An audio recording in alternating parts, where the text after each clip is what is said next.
The Fifth Estate. Tonight. 9/11, the most closely examined day in history, yet one of the most mysterious. So much secrecy. And because they're classified, I can't tell you what's in those pages. And so many questions, like what did George Bush know, and when did he know it? I saw an airplane hit the tower of a TV. You know, the TV was obviously on. We'll show you why the president couldn't have seen what he said he saw, and why there's still so much suspicion. The attack was made with another method. Tonight we'll go beyond the conspiracy theories to reveal some startling facts. Facts you likely have not heard before. And now, Bob McEwen. Welcome to a new season of The Fifth Estate, and to some old questions that just won't go away. This week, a high-level U.S. investigation into 9/11 threatened to take the White House to court to find out what it knew before the terror attacks. Secrecy still runs that deep. What really did happen on September the 11th? Did airliners follow homing beacons into the World Trade Center? Was the Pentagon struck not by a jet, but a missile? Was there a close link between the Bush and bin Laden families? And could that help to explain the failure to avert the attacks? Well, as we'll show you, the answers there are no, no, yes, and perhaps. But with so many questions still circulating in our murky post-9/11 world, an entire industry has grown up peddling answers. Conspiracy theories, at once both far-fetched and enticing. We've investigated, and what we discovered may well surprise you, because once we dug past the 9/11 myths, the facts we found were in their own way just as troubling. September 11th, 2001, Lindsay, Ontario, just after 8:45 a.m. The morning was unfolding as usual at the local jail on Victoria Avenue. Inmates back in their cells after breakfast when it happened.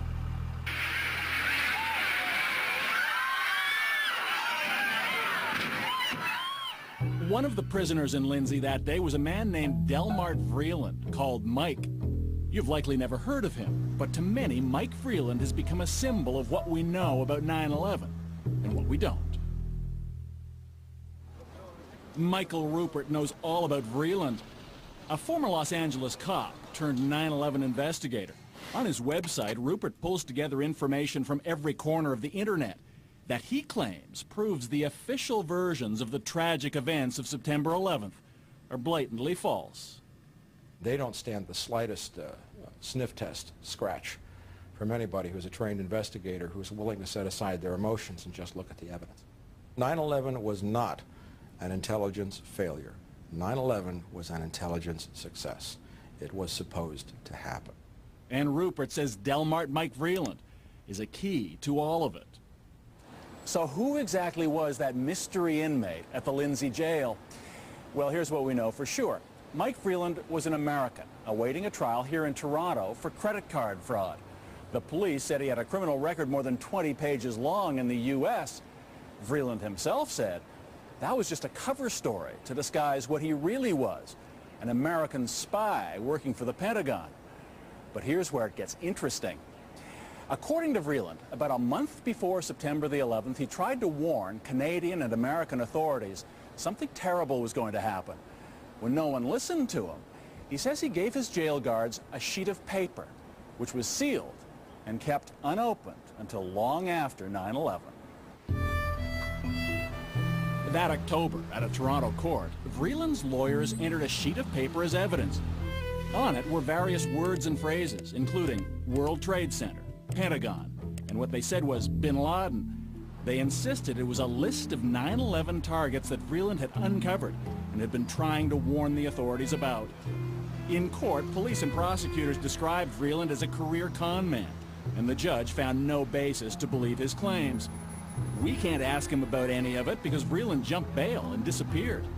But on the internet, he remains a poster boy for those who believe September 11th was planned as an excuse for the American war on terror. The moment in time when the world accepted that the intelligence justifying the invasion of Iraq was a lie that we were sold a war on false pretenses, then 9/11 has to be on the table too.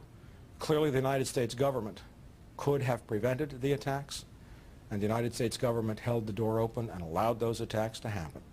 That seems to be the common denominator of most 9/11 conspiracy theories, that somehow the U.S. government knew those attacks were coming, yet let them take place anyway.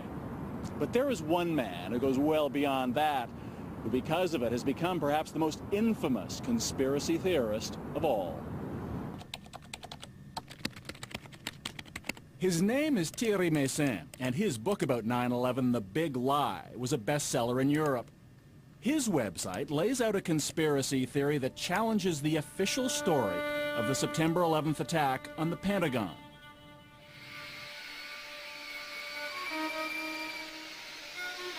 What we've been told, of course, is that about half an hour after the first two planes crashed into the Twin Towers in New York, a third hijacked aircraft, American Airlines Flight 77, hit the U.S. Defense Headquarters in Washington, killing everyone on board and 125 on the ground. Thierry Meyssan isn't an engineer, but he says he took one look at the smoldering ruins and knew the official story was impossible. According to the official version, a big plane with 38 meters large and 12 meters high enter in a small door like that into the Pentagon and disappeared. That's obviously stupid.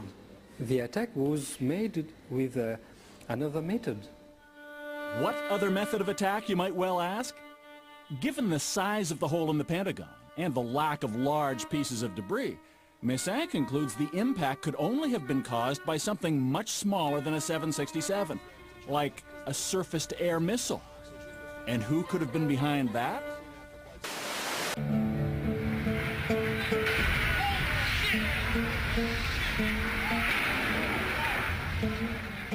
The same people responsible for the destruction of the World Trade Center, says Meyssan. President George W. Bush and U.S. officials.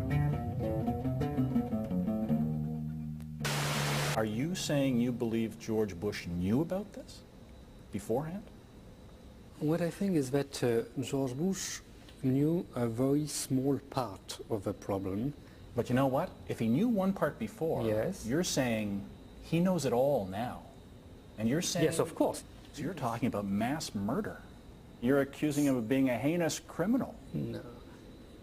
When Mr. Bush decided to make bombardments in Iraq, how many people he kills? What is the difference? While there was a lot of general intelligence at the time about the possibility of a terrorist attack on American soil, before we go any further, let's be perfectly clear about one thing. We have found no credible evidence that the U.S. government was involved in or had specific advanced knowledge of exactly what would happen on September the 11th. And let's face it, most conspiracy theories pretty much seem like a waste of time, either because they depend on questionable characters like Mike Vreeland or revolve around wild accusations like those of Thierry Meyssan. By the way, we've reviewed Meyssan's theories with aviation experts who tell us, in their opinion, the official stories of what happened at the Pentagon and World Trade Center are consistent with the known facts of both crash scenes. But there's something else to consider here. Because conspiracy theories, as implausible, even offensive as they may seem, are almost always based, at least in part, on legitimate questions. Questions that have remained unanswered since September 11th.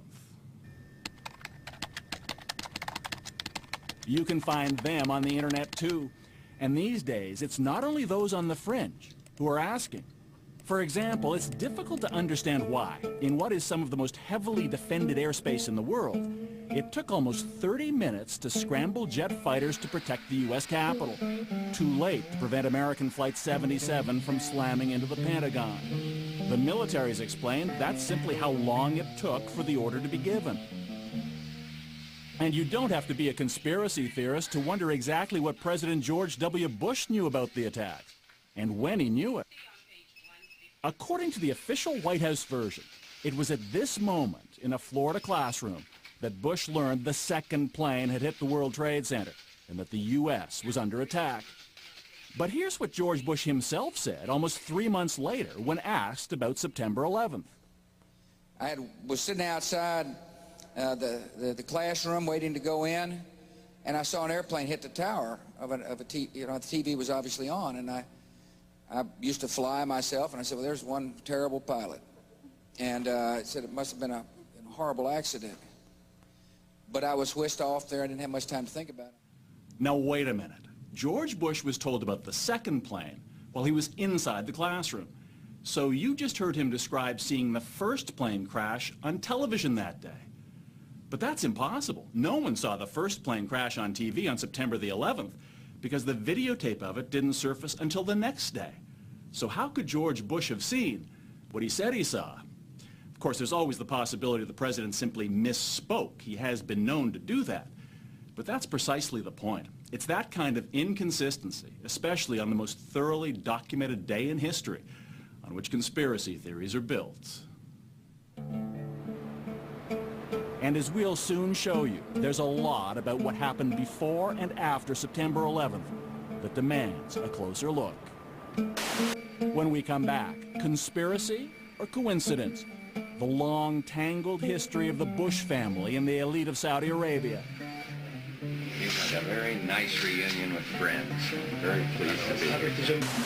And the young George Bush goes into the oil business, backed by some rich and powerful friends of his own.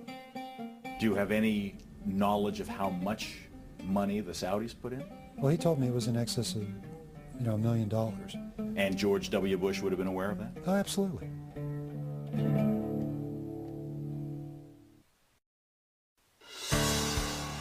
And now we return to the Fifth Estate. Think of it as a conspiracy theory true or false test. A, when George W. Bush started his first oil company, who helped fund it? Osama bin Laden's brother and brother-in-law. True or false? B, after a terrorist bomb at a barracks in Saudi Arabia killed 19 Americans, who got the multi-million-dollar contract to rebuild? The bin Ladens. True or false? C, on the morning of September 11th, 2001, who was in a meeting at the Ritz-Carlton Hotel in Washington? George Bush Sr. and Osama bin Laden's brother. True or false? Actually, the answer could be D, all of the above. Because believe it or not, as far-fetched as they sound, each and every one of those things, the bin Laden link to the Bush Oil Company, the bin Laden construction contract after the terrorist bomb, and the bin Laden-Bush meeting on 9/11, is true. And what that means is that on that awful morning 2 years ago, the day everything seemed to change, the world was already a far more complicated place than most of us could even imagine. In order to truly understand what happened on September the 11th and the close relationship between the Bushes, the bin Ladens, and the rest of the Saudi elite, you have to go back about 25 years and south a couple of thousand kilometers to Houston, Texas, where in the mid-1970s, George W. Bush was a young man just trying to learn the ropes in his family's two businesses, politics and oil. The Bushes were a pillar of Houston society. George Sr. struck it rich in oil, became a congressman, then director of the Central Intelligence Agency, where it's said he first won the friendship of the Saudi royal family by arranging CIA training for their palace guards. And George Jr. was trying to follow in his father's footsteps. A Harvard business grad, he dabbled in politics and the Texas Air National Guard. And it was about the same time that a man named Bill White, a former fighter pilot with a Harvard MBA himself, was recruited to work in Houston with someone with business and personal connections to both George Bushes. His name was Jim Bath. This fellow, James R. Bath, needed someone to run a series of real estate companies that would be grubstaked by not only the political families but also by some foreign nationals, the Saudis. And so I came down on an interview and met Jim. They opened an office in downtown Houston, where Bill White became Jim Bath's partner and confidant. But White says Bath spent most of his time dealing with his foreign partners, a wealthy Saudi family, the Bin Ladens. He also ran a company in the same building called Bin Laden and Associates, which Jim explained was a procurement company for the Saudis. He bought a bank for them. He bought an airport for them. He started an airline for them, among other ventures in Houston, Texas. Now, at that point, had you ever heard the name Bin Laden? No, I had not. Meant nothing to you? Meant nothing to me. But in Saudi Arabia, the Bin Laden's name meant a great deal indeed. They owned one of the largest Saudi construction companies. They were advisors to the royal family. They were the second richest family next to the royals, with billions of dollars to invest abroad in places like Houston, where the Bush family lived. They moved into this estate in one of Houston's finest neighborhoods. A Bin Laden brother named Salam Bin Laden and a brother-in-law, Khalid bin Mahfouz. Mahfouz was also one of the Saudi royal family's bankers. So is it fair to say that when the Bin Laden group establishes an office in Houston, the presence of the Bush family at that point had a lot to do with it? Oh, absolutely. I think that was essential, the essential element. And I don't think any of those dollars would have come into the United States or any of those assets been purchased had not there been this quid pro quo relationship with the Bush family. While the Bin Ladens built their ties to Texas, back home in Saudi Arabia they were making another kind of foreign investment. In 1979, the Soviet Union occupied Afghanistan. The Saudi royal family wanted to build a Muslim army known as the Mujahideen to defend Islam and force the Russians out. They turned to their trusted advisors, the Bin Ladens, who offered up a lanky 21-year-old named Osama. The man who personally chose Osama bin Laden to build that army would also become his mentor, Saudi Prince Turki Al Faisal. Last year on British television, he reminisced about the young bin Laden. In those days, he was a young man who had committed himself to helping the Afghan Mujahideen liberate themselves from the Soviet occupation of Afghanistan. And he was doing a lot of good. He was bringing support and aid to the Mujahideen. Meanwhile, back in Houston, the Bush family was also on the move. George Sr. was about to become vice president, and his son made a career decision too. By the late 70s, George W. Bush was setting out on his own. He established an oil exploration company that he called Arbusto, a Spanish word that loosely translated means bush. But before Arbusto could find oil, it needed to find some money, operating capital. And apparently George Bush knew where to look. Well, Bath had told me that he had used Saudi money to fund George Bush Jr.'s foray into the energy business. This is the Arbusto Corporation? Yes, the Arbusto partnerships. As Bath's partner, Bill White, says he had access to information about the financial dealings between the Bin Laden family and George W. Bush. He later obtained Bath's personal financial statements when the two had a falling out and became involved in litigation. On schedules that show his partnership interests, he shows a personal partnership interest of $25,000 invested in Arbusto 79 and another $25,000 investment in Bush 80. But according to White, that share was only Bath's commission for investing the Bin Laden's money with Bush. Do you have any knowledge of how much money the Saudis put in? Well, he told me it was in excess of, $1 million. So there's no question in your mind whatsoever that whatever went into George W. Bush's companies from Jim Bath was money from the Saudis. 100% of it was Saudi money. And George W. Bush would have been aware of that? Oh, absolutely.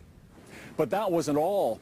A few years later, another oil company in which George W. Bush was involved needed cash. It got a reported $25 million, again, thanks in part to Bush's old Houston neighbor, Khalid bin Mahfouz, Osama bin Laden's brother-in-law. And it wasn't only George Bush the son who benefited.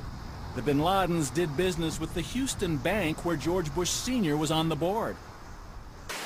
What time is it? Victory time. This is the non-political part of this. Come on. And businessman Bill White says whether Bush Sr. knew it or not, the Bin Ladens were also generous with him when he ran for president in 1988.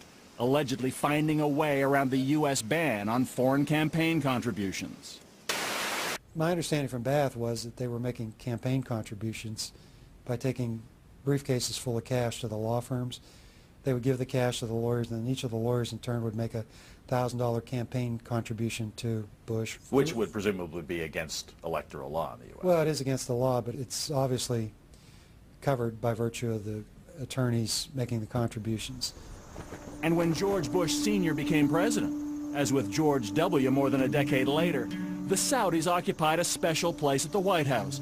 The Oval Office always open to one man, Saudi Arabia's ambassador, Prince Bandar. He's got instant access. He calls them up, says, I'm coming over. He's got instant access to the CIA, anybody he wants. He can summon people. He can call anybody up at home at any time, which most ambassadors in Washington cannot do. Robert Baer served with the CIA for 21 years and spent much of that time in the Middle East. What is the George W. Bush calls Bandar? Bandar Bush? Bandar Bush, yeah, he calls him Bandar Bush. You know, that's fine. Bandar's a great ambassador. It works great until you turn a blind eye, until you believe everything Bandar says. Baer believes that Bandar's position is symptomatic of the blind self-interest on both sides. That's the Saudi-American relationship's fatal flaw. As you'll see when we come back, it's a lesson George W. Bush and his administration wouldn't learn until it was much too late. Had Saudi Arabia been acting as one might expect a true ally and friend to act, could they have told the U.S. all they needed to know about the real threat posed by bin Laden? They knew everything. They were the source of fundings that went to buy arms, to buy bombs through their charities. And those charities in Saudi Arabia are all controlled by the government to some extent.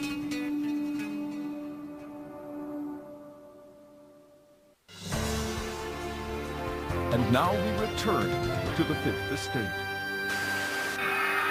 Ladies and gentlemen, America's first combat pilots. It was 1991. The Gulf War was over. American troops had defended Saudi oil fields against Saddam Hussein. Now the U.S. could continue to enjoy the economic security which came with all that Saudi oil. It was essentially the same deal George W. Bush himself made when he did business with the bin Ladens in Houston. One side got a powerful partner, the other, oil and money. Former CIA agent Robert Baer. The United States depends upon Saudi Arabia for its oil production.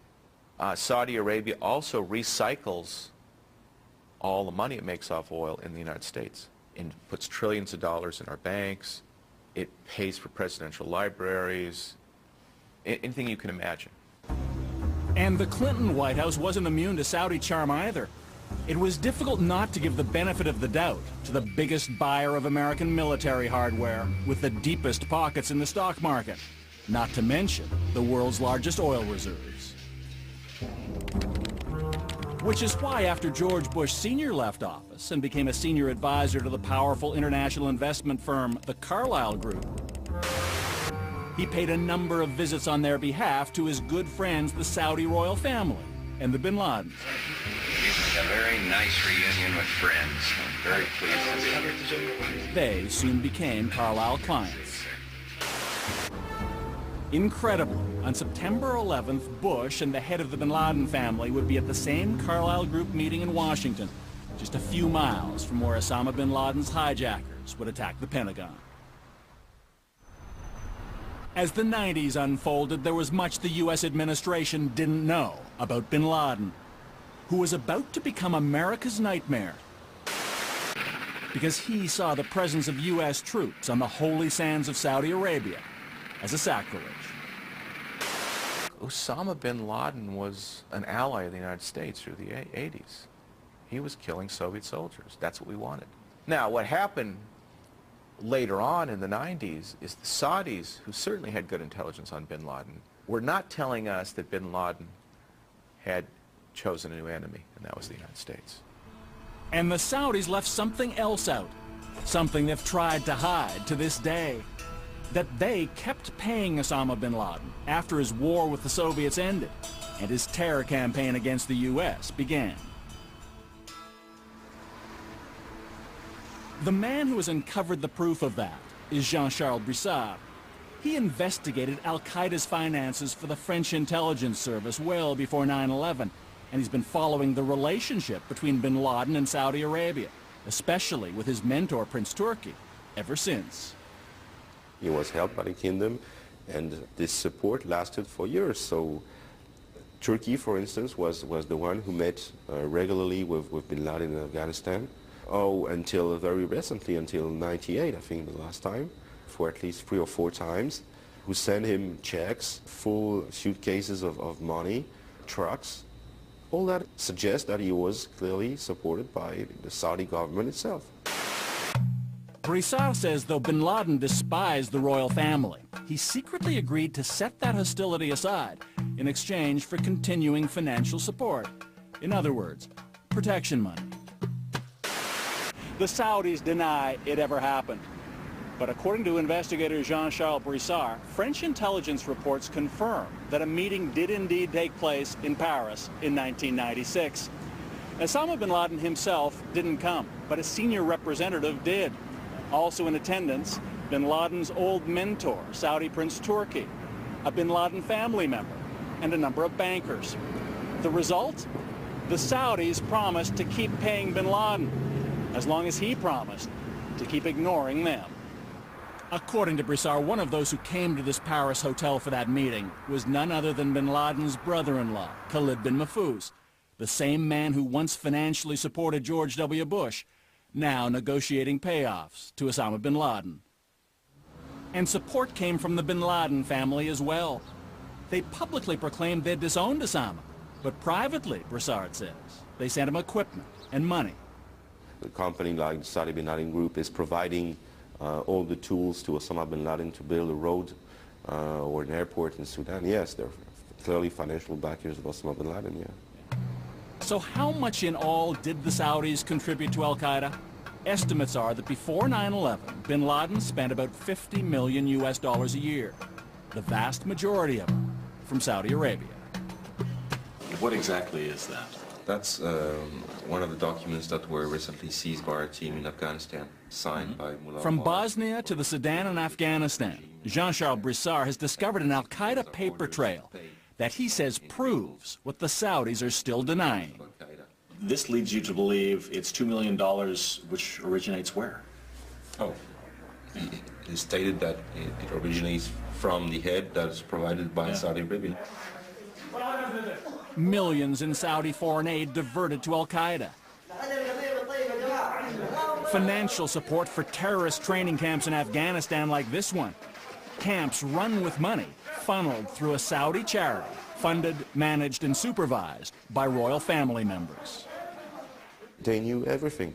They were the source of fundings that went to buy arms, to buy bombs through their charities. And those charities in Saudi Arabia are all controlled by the government to some extent. Knowing the way he felt about the U.S., knowing he had declared war essentially on all Americans, would they not also have known that by giving him money they were funding, ultimately, attacks against the U.S.? Don't you think that the interests of Saudi Arabia, from its perspective, is more important than the U.S. interests of the U.S.?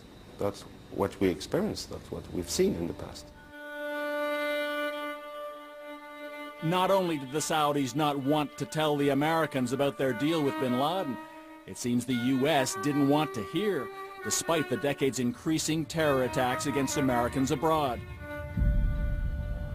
1995, a bomb in Saudi Arabia kills 5 U.S. soldiers. 1996, 19 American servicemen die in another Saudi bombing at the U.S. military's Khobar Towers barracks. 1998, more than 200 perish when truck bombs devastate 2 U.S. embassies in Africa. 2000, an explosion tears apart the USS Cole. 17 American sailors are killed.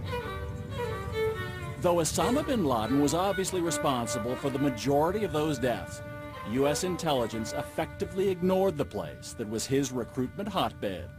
The U.S. attitude remained, hear, see, and speak no evil. Even though there had been the bombings in 95, 96, 98, 2000, all involving Saudis.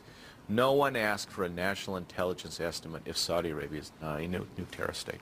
Is it fair to say financial and political interests in one way or other led to 9/11, Afghanistan, and Iraq?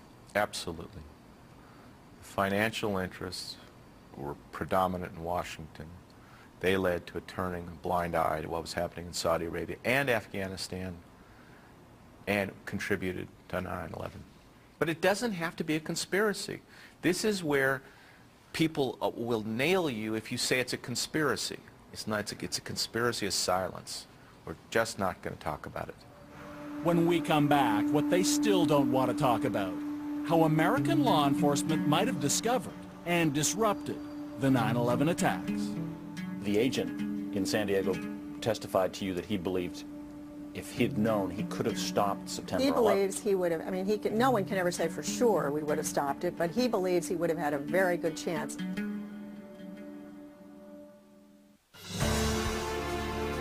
And now we return to the Fifth Estate. Mere minutes after the September 11th attacks on the World Trade Center and the Pentagon, the Federal Aviation Administration ordered the grounding of all civilian air traffic in the U.S.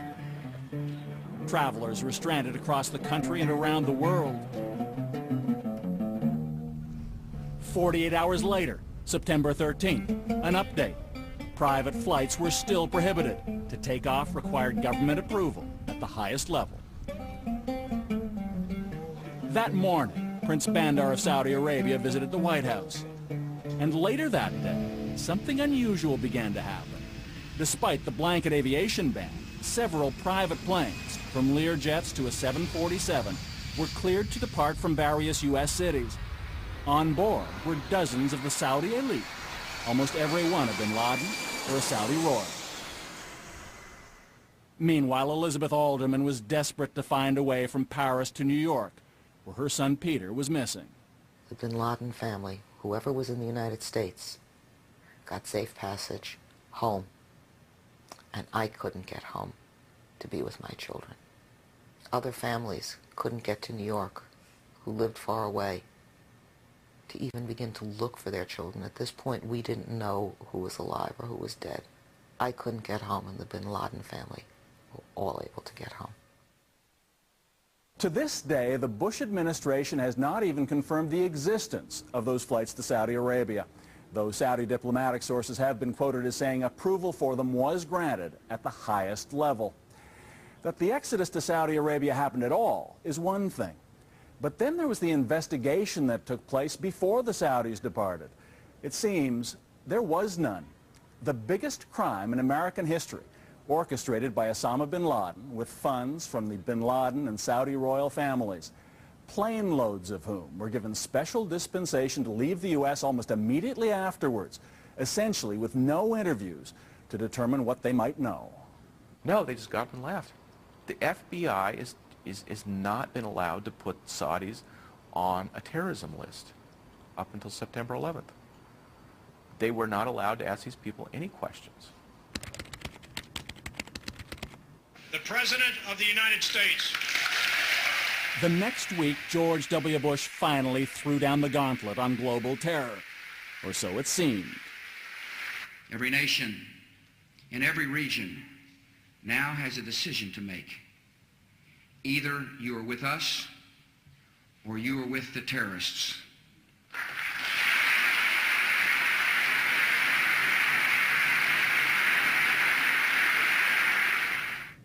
By then, the Bush administration knew that despite years of Saudi reassurance, 15 of the 19 hijackers had been Saudi nationals. So in the terrible aftermath of September 11th, surely it was now time to track down those who'd provided money and support for 9/11 wherever they might be. Right? Wrong again, according to former CIA insider Robert Baer. When George W. Bush says, terrorists, those who harbor them, those who give support to them, are our enemies. That's obviously not true, because everybody that financed September 11th is currently in Saudi Arabia and free. I mean, it would be sort of like if bin Laden had said, well, you know, it's just a coincidence my guys happened to run into your towers. Are we just going to leave him alone? In the past 2 years, the U.S. has relentlessly prosecuted its war on terror, first invading Afghanistan, which unquestionably harbored and supported al-Qaeda, then occupying Iraq, which had virtually nothing to do with Osama bin Laden. But despite all their with us or against us rhetoric, the U.S. has given Saudi Arabia, which spawned the mastermind, the manpower, and the money for 9/11, a free pass. The CIA, for example, ignored intelligence about the hijackers gathered by a number of foreign countries before and after September 11th. The Fifth Estate has obtained documents like these phone records from German intelligence showing calls made by key members of the 9/11 plot to Saudi Arabia that the Americans chose not to pursue. And nowhere was that attitude more obvious than in the report of the congressional investigation into the September 11th attacks. The community made mistakes prior to September 11th. And the hearings on Capitol Hill began several months after 9/11. They were to be the definitive inquiry into what happened and why, focusing on what U.S. intelligence agencies knew or should have known. Eleanor Hill was the committee's chief investigator. In the fall of 1998, the intelligence community received information concerning a bin Laden plot involving aircraft.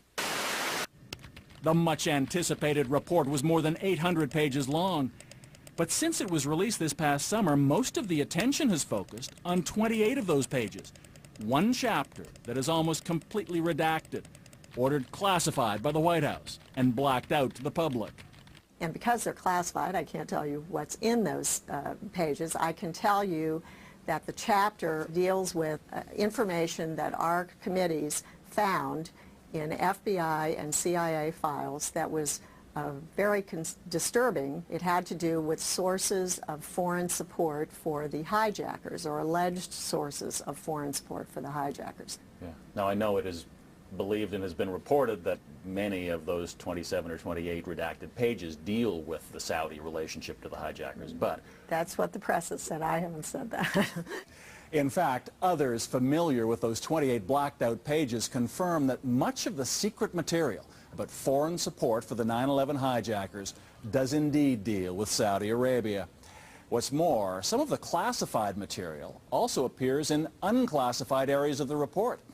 In other words, if you know where to look, there's more than enough there to reveal exactly what it is the Bush administration would prefer the public doesn't know. So Eleanor Hill could tell us the story of a Saudi government employee based in California, a man named Omar al-Bayoumi. According to the report, at least one, the FBI's best source in San Diego, suggested Bayoumi may be a Saudi intelligence officer. You can then say that Mr. Bayoumi, according to the report, did certainly help and assist the hijackers, at least two of them. Those two 9/11 hijackers were Khalid al-Mihdhar and Nawaf al-Hazmi. They were Saudis too, and reportedly the first of the 19 hijackers to enter the U.S. Guess who was there to meet them? Basically, Mr. Bayoumi had significant contacts with Mihdhar and Hazmi in California. He put down the deposit for them on their apartment there. He threw a party for them. Helped them enroll in flight school. Helped them enroll, and he tasked another individual to act as their translator, help them enroll in flight schools. Not only does the congressional report detail the Saudi support for those two hijackers, it also reveals how much American intelligence already knew about them by the time they got to San Diego.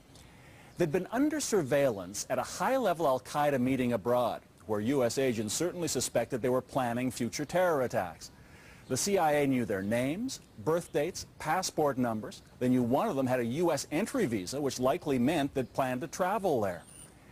But despite it all, the CIA somehow neglected to warn other U.S. agencies about them, which meant that al-Mihdhar and al-Hazmi were able to enter the country without a problem and settle in San Diego, even amazingly renew their U.S. visas so they could stay legally until they played their part on September the 11th. Congressional investigator Eleanor Hill says it was perhaps the single most crucial intelligence failure before 9/11.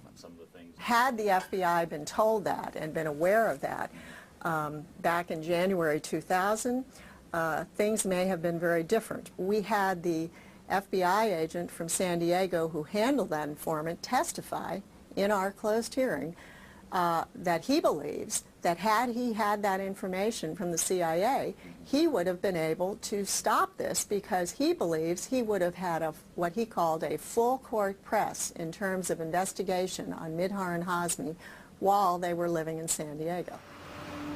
But in fact, it wasn't until August 2001 that the two Saudis in San Diego were finally put on the U.S. watch list. By then, it was tragically too late. 3 weeks afterwards, they crashed American Airlines Flight 77 into the Pentagon.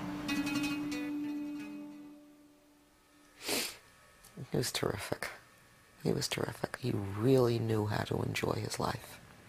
And he made the people around him enjoy their lives more. Elizabeth Alderman lost her son at the World Trade Center. Now she's among 4,000 Americans and Canadians who filed $1 trillion lawsuit against defendants that include Saudi charities, members of the royal family, and bin Ladens. The suit claims that by funding Osama bin Laden, they were just as responsible for the 9/11 tragedy as the hijackers. If this will cost the Saudis enough money, I think maybe they will think twice before they will sponsor terrorism again.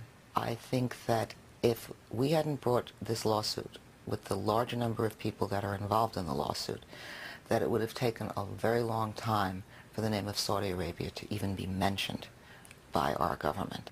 Elizabeth Alderman's life has changed in many ways. For one, she says, she's never been as suspicious of her government as she is now.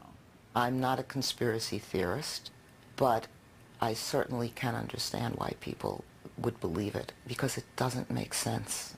An awful lot of the way I look at life is things have to make sense. I may not be knowledgeable in a particular area, but I know when things don't make sense. So has all of this made any difference whatsoever in Washington? This past summer, U.S. senators held a hearing on the financial support of terrorism. They asked government officials to provide the names of the Saudi charities and individuals who've been investigated for funding al-Qaeda. I know the chairman tried very hard and others have tried very hard to get this information, so let me try again. Okay. Are the names of those entities classified? The names classified that you have recommended for listing? It's a yes or no question. The names themselves are not classified. Then I think you ought to present them to us today. I don't have them with me. Senators were promised they'd get the names the next day. But overnight, the Bush administration classified them. That list, with the names of the Saudis suspected of financing Osama bin Laden, would not be made public after all. An individual that was affiliated with. Call it a conspiracy, or call it the way of the world, but the long relationship between the Bushes, the bin Ladens, and the Saudi royal family has shaped the times in which we live before and after September 11th. For better, for worse, and for whom? You be the judge. Naturally, we wanted the Saudi perspective on all of this and tried repeatedly to get it, but we were turned down. The Bush family and the White House have also been silent on the subject. But there's a lot more information connected with our story on our website, so go to cbc.ca/fifth and read on. I'm Bob McEwen. For everyone here at the Fifth Estate, thank you for watching. Good night.